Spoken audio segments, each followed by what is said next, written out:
probably should be some business transformation in your process and in your tool set in order to fully support and fully enjoy the benefits of Cisco 360.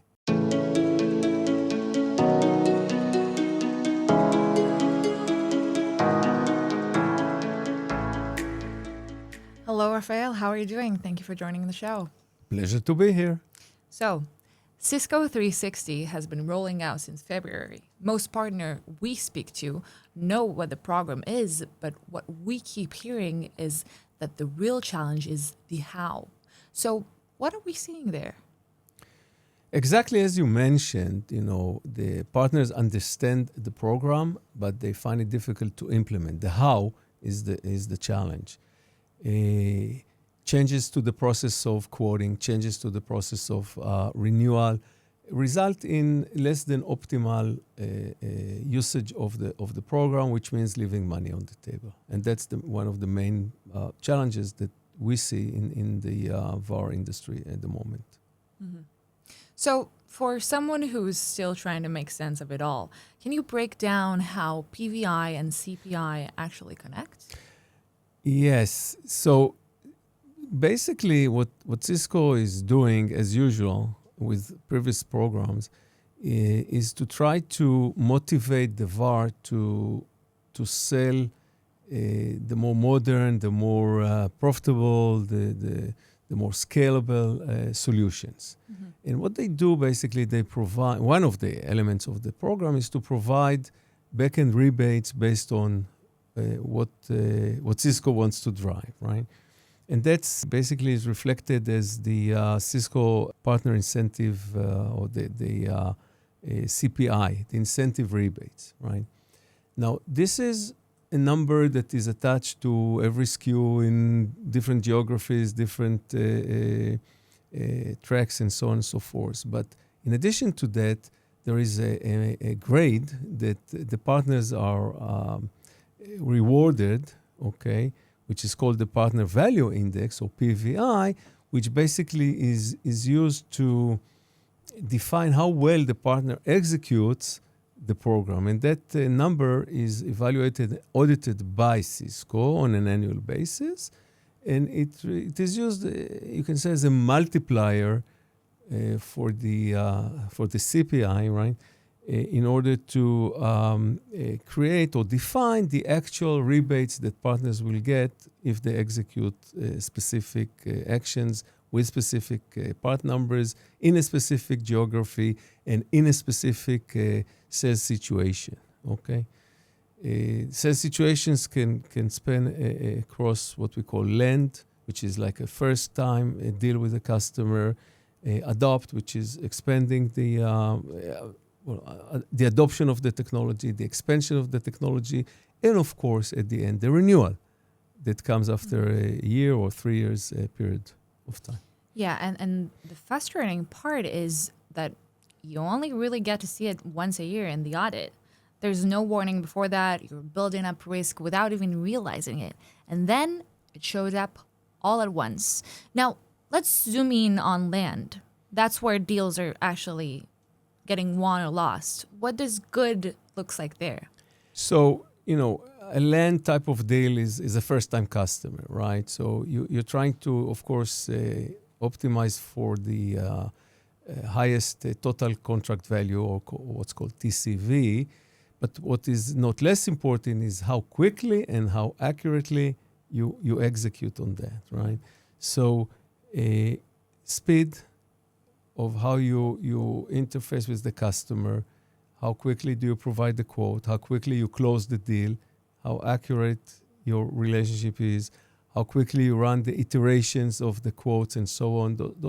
All of those parameters at the end of the day, impact your ability as a VAR to win the deal, and of course will impact your grade, your partner value index, the PVI, as part of the audit that Cisco will run on an annual basis.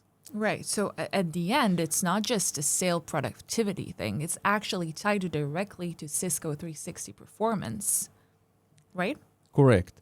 So as I said before, if you are slow to quote, you have a delayed quote, you have delayed revenue. Cisco sees delayed revenue. Everybody's unhappy, right? Yeah. So that's one area. If you don't grow your new contract, your new TCV, if your growth is not as expected, it will reduce your, at the end, it will reduce your PVI. And if you have a lower multiplier, it impacts your entire rebate program, so you are going to reduce your profitability. So it's a vicious circle. You'd better be on the successful side rather than on the penalty side if you're not performing as a reseller for Cisco. Yeah. And Raphael, you said something before about the individual effort versus system. Can you unpack that a bit? Absolutely. I mean, at the end of the day, I think everybody, especially Cisco, understand that having the proper systems and processes in place is a winning proposition versus having a star salesperson that can execute very successfully, but as an individual contributor. So having the systems in place that will help everybody move faster, move accurately, and measure the different KPIs, the different indicators that show how fast you move is a key to success, right? So as a VAR, you need to think not only on the outcome, but on the system that helps you get there, track there, and have a consistent, repeatable process and not just one-time success here and there driven by specific successful salespeople. Yeah, and can you give us an example of what that shift looks like in practice? One of the first elements is you need to have, we call it a quote to cash, right? But the first step is quoting. So you need to have a way to quickly quote, fully integrated system with, in this case, it's Cisco with Cisco deal registration or Cisco CCWR if you're talking about renewal quotes. You need to be able to quickly define the margins or discounts of list price that you want to provide your customer. You need to be able to quickly run iterations with the customer, maybe provide different options. So you may have many quotes floating between you and the end customer and many versions of the quotes before you can close the deal. And you'd better have a system that can support you and do it very, very quickly.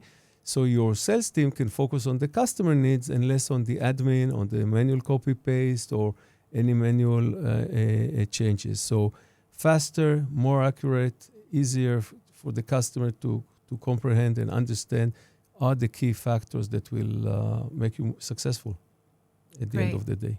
Great. And for a VAR listener that is joining us right now, where should I start?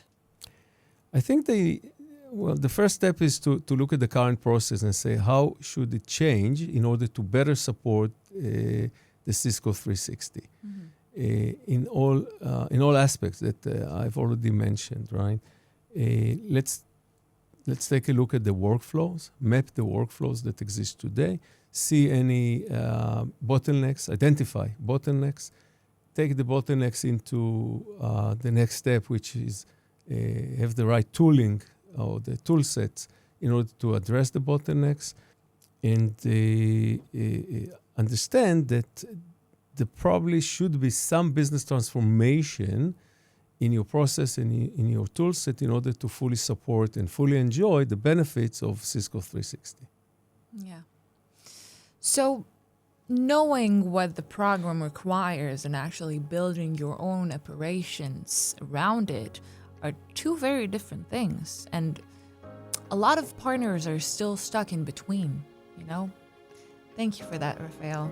See you in the next episode. Pleasure to be here. Thank you.